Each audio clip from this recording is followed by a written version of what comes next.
My project that I have decided to build is an implement attachment designed to attach to the front of the forks of a tractor to use as a rake. After ordering and receiving all material, the first thing that was done was section all tubing into 42-inch sections. Once cut and sectioned, all pieces are cut on a 45-degree angle at one end to give a pitchfork-like feel. Once cut and placed in order, it was time to cut the back plate.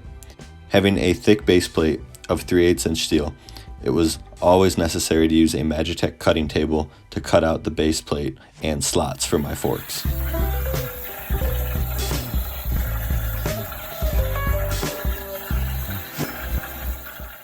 After the back plate was cut, realizing that the slots for the forks were too small. Ain't that a shame?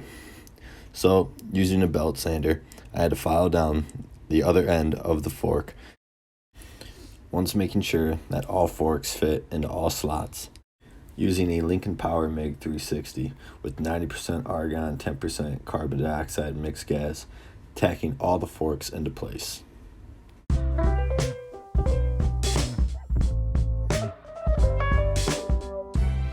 Once having all forks tacked into position to be level, I noticed the problem, that the whole implement wasn't secure and was very wobbly throughout.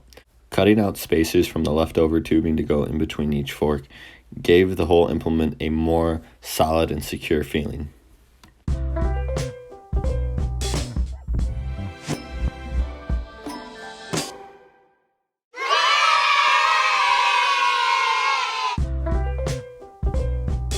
Filling in the back of the base plate, where the gaps and holes were left from the slots for the forks, I used the same MIG welder and welded stringer beads all around the outside of the tubing.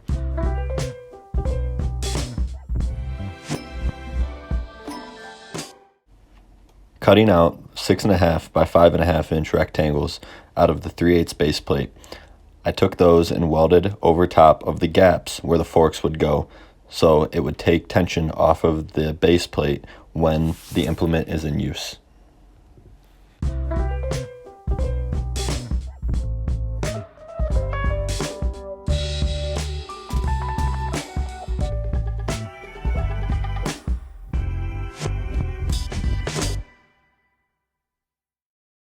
I like to take this time to say how vital it is to be safe around here. You gotta be safe, wear all your PPE, wear your hood, wear your jacket, wear your jeans, wear your boots, wear your gloves. Don't burn yourself. Be safe.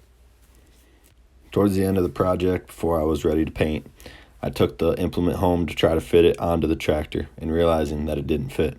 So coming back, I had to use an oxy fuel cutter to preheat and cut out a 3/8-inch section on all sides, later smoothing the inside out with a die grinder to remain smooth.